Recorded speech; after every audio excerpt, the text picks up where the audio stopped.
Okay जी, अस्सलाम वालेकुम। Part two. आज हम लोग फाइनली अपना, पहले हम लोगों ने इंट्रोडक्शन दी थी, आप लोगों को प्रोसेस आपको पता होना चाहिए। प्रोसेस हमारा क्या था? प्रोसेस हमारा क्या था कि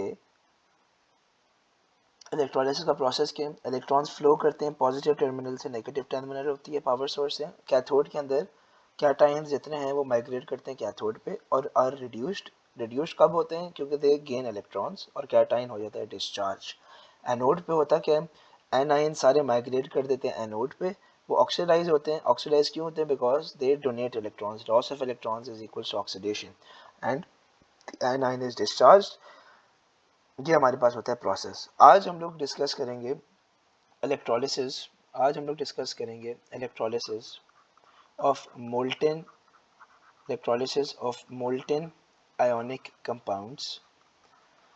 तो मैं एक ही एग्जांपल आज कराऊंगा और उसको आप लोगों ने, I try to explain it as clear as possible, क्योंकि इलेक्ट्रोलिसिस हमारे पास किसी भी मोल्टन का आज स्टेप्स हमारे सेम रहेंगे जो आप लोगों ने करने हैं, और एनोड पे हमेशा सेम स्टेप्स हो रहे होंगे, कैथोड पे हमेशा सेम स्टेप्स हो रहे होंगे। शुरू करते हैं, बिस्मिल्लाह करते हैं। ओके। अच्छा, सबसे पहली बात हो क्या रहा है? सबसे पहले स्टेप्स आप लोगों को मैं लिखवा रहा हूँ, जो स्टेप्स बहुत इंपॉर्टेंट है फॉलो करना। स्टेप स्टेप्स सबसे पहले हम लोग स्टेप करेंगे, जब भी स्टार्ट करेंगे हम लोग करेंगे कि हम लोगों ने इलेक्ट्रोलाइट आइडेंटिफाई करना है। आइडेंटिफाई करना है कि इलेक्ट्रोलाइट हमारा क्या है। फिर हम लोगों ने आइडेंटिफाई करना है फिर हम लोगों ने आइडेंटिफाई करना है कि हमारे आयंस कौन से प्रेजेंट्स हैं। Identification of ions. Identification of ions मैं आराम आराम से बिल्कुल कर रहा हूँ, बिकॉज इस पर ये सेपरेट वीडियो अपलोड होगी, क्योंकि आई वांट कि ये क्लियर हो जाए। आइडेंटिफिकेशन ऑफ आयंस हम करेंगे। फिर हम लोग करेंगे कि आइडेंटिफिकेशन ऑफ इलेक्ट्रोड्स, कि हम कौन सा इलेक्ट्रोड यूज़ कर रहे हैं। ये सारे स्टेप्स हैं इस जो हम लोगों ने चेक करना है, ठीक है। आइडेंटिफिकेशन ऑफ इलेक्ट्रोड्स कि कौन से यूज़ हुए हैं इलेक्ट्रोड्स। और फिर हमारा स्टेप होगा कि हम लोगों ने प्रोसेस सारा एक्सप्लेन करना है कि क्या हो रहा है, और फिर हम लोगों ने हाफ रिएक्शंस लिखनी है। हाफ रिएक्शंस क्या है मैं समझाऊंगा। और फिर आखिरी हमारा स्टेप होता है ओवरऑल रिएक्शन लिखना। ठीक है जी। Okay. Electrolysis of molten ionic compound की बात करें। सबसे पहले जब हम मोल्टेन है, तो सबसे पहले हमारे पास कहेंगे आइडेंटिफाई इलेक्ट्रोलाइट। तो हमें पता है कि हमारे पास जो इलेक्ट्रोलाइट है वो है sodium chloride in liquid state. क्यों? हम लोग कहेंगे, मैं सिर्फ अभी एक्सप्लेनेशन के लिए समझा रहा हूँ। हम कहेंगे इन सॉलिड स्टेट होता क्या है, आयंस अपनी फिक्स्ड पोजीशंस पे होते हैं। आयंस फिक्स्ड पोजीशंस पे होते हैं। जब आयंस फिक्स पोजीशन पे होते हैं क्रिस्टल लैटिस के अंदर, so ions are in fixed position in the crystal lattice by strong electrostatic forces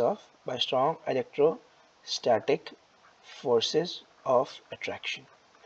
ये बात हमें पता है, ये आप लोग को पता है कि यार सॉलिड्स के अंदर ये होता है। अब for electricity to conduct and for electrolysis to take place हमारे पास हमेशा दो ऑप्शन होते हैं। या तो हम लोग एक्वस में कर सकते हैं, या तो हम लोग मोल्टेन में कर सकते हैं। हम लोग यूजुअली मोल्टेन उनको करते हैं जो इनसॉल्युबल होते हैं वाटर के अंदर। लेकिन हम वैसे भी मोल्टन कर सकते हैं सोडियम और क्लोराइड। जब हम लोगों को सोडियम मेटल और क्लोरीन चाहिए होती है, तो हम हमेशा मोल्टन यूज़ करते हैं।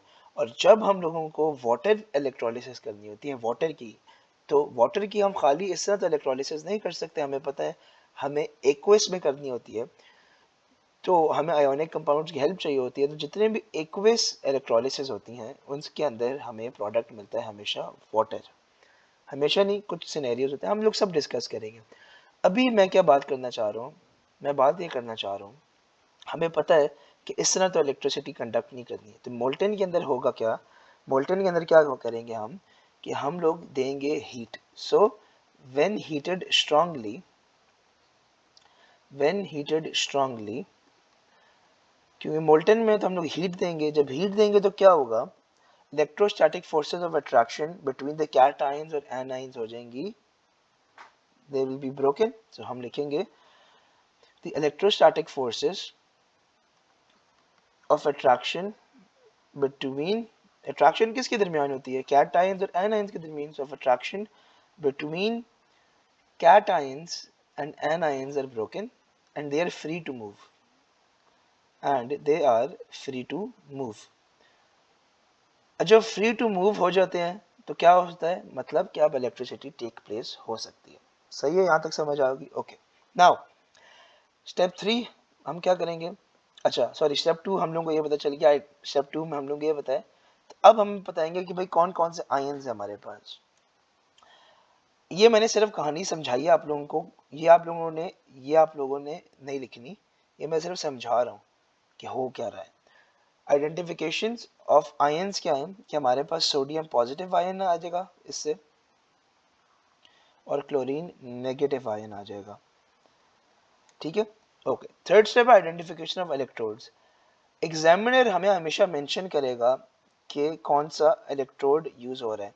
अगर नहीं मेंशन तो हमें पता है, हम लोग एज्यूम करेंगे कार्बन है, और कार्बन जो होता है, जो भी हम लोग इलेक्ट्रोड यूज करते हैं, वो होता है इनर्ट इलेक्ट्रोड।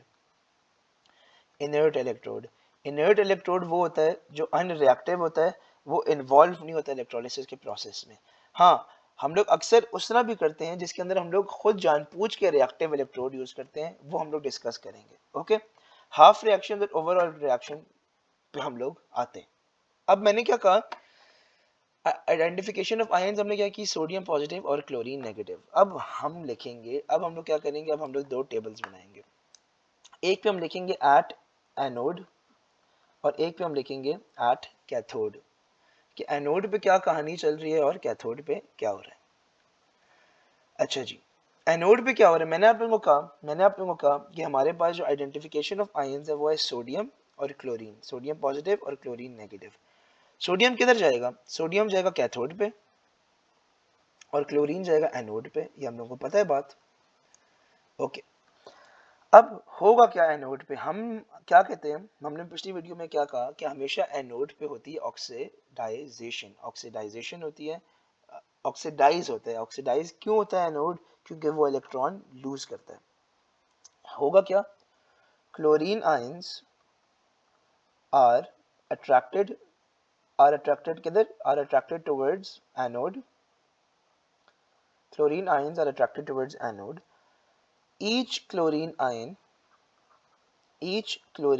ion क्या करेगा, वो इलेक्ट्रॉन लूज करेगा, it will lose one electron to form a chloride atom. अब हमें पता है कि chlorine is from group 7, halogens होते हैं डाई एटॉमिक मॉलिक्यूल्स। तो to chlorine atoms come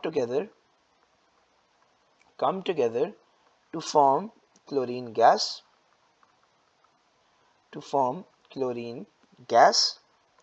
chlorine ions क्या हुए, chlorine ions are oxidized,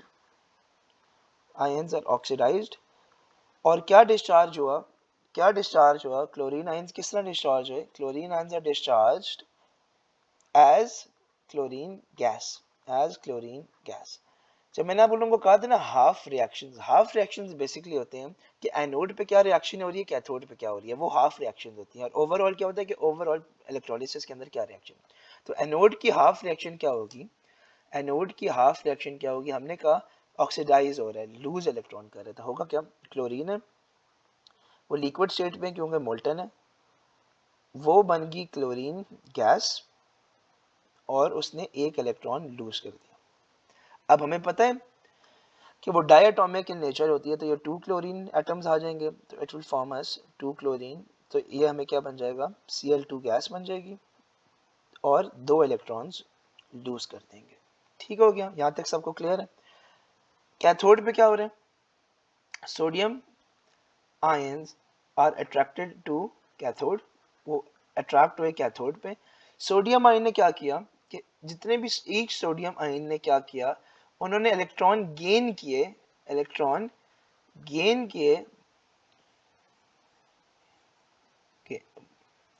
उन्होंने इलेक्ट्रॉन्स गेन किए to form a sodium atom. तो सोडियम आयंस क्या हुए? सोडियम आयंस आर रिड्यूस्ड,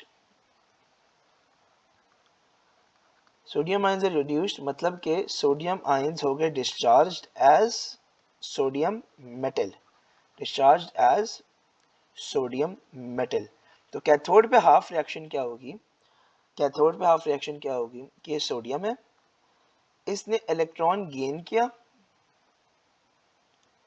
और वो बन गया सोडियम, ये सोडियम आयन था, सोडियम आयन ने इलेक्ट्रॉन गेन किया और वो बन गया sodium metal. Ion liquid state में था और सोडियम मेटल भी लिक्विड स्टेट में ही होगा। क्यों? क्योंकि हम लोगों ने बात की कि ये मोल्टेन इलेक्ट्रोलिसिस है। अब ओवरऑल रिएक्शन हमारा क्या बन जाएगा? ओवरऑल रिएक्शन क्या होगा? मैंने आप लोगों को क्या कहा था, इलेक्ट्रोलिसिस का गोल क्या होता है कि it is the breaking down of an ionic compound with the help of electricity, it is the decomposition. तो ओवरऑल रिएक्शन क्या? NaCl था,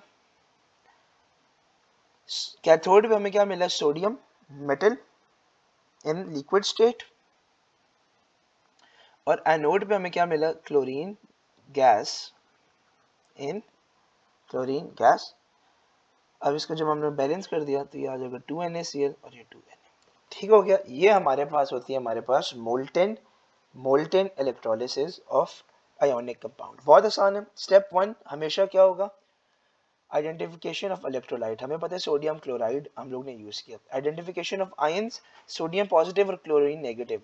ये क्यों हो रहा है? मोल्टेन में हम लोग क्यों कर रहे हैं? और मोल्टेन में हम लोग करते क्या है? हम लोग ने जब हीट किया उसको स्ट्रांगली, तो electrostatic forces of attraction between cations and ions are broken and they are free to move. Identification of electrodes क्या है? कि हमें पता है कार्बन है, इनर्ट इलेक्ट्रोड्स। हमेशा इनर्ट इलेक्ट्रोड्स हो गए, अगर जब तक एग्जामिनर ने मेंशन नहीं किया ना रिएक्टिव इलेक्ट्रोड, हम हमेशा इनर्ट इलेक्ट्रोड उसको एज्यूम करते हैं। हाफ रिएक्शंस क्या होती है? एनोड पे क्या टेक प्लेस हो रहा है, कैथोड पे क्या टेक प्लेस हो रहा है, ओवरऑल रिएक्शन। ये हमारे पास 5 स्टेप होते हैं, 5 स्टेप होते हैं इलेक्ट्रोलिसिस के, 5 स्टेप होते हैं प्रोसेस पूरा एक्सप्लेन करने के, हाफ रिएक्शन वगैरह सब कुछ। आज की वीडियो में हमने क्या डिस्कस किया? Molten ionic compounds. Next video में हम लोग डिस्कस करेंगे aqueous solutions of ionic compounds.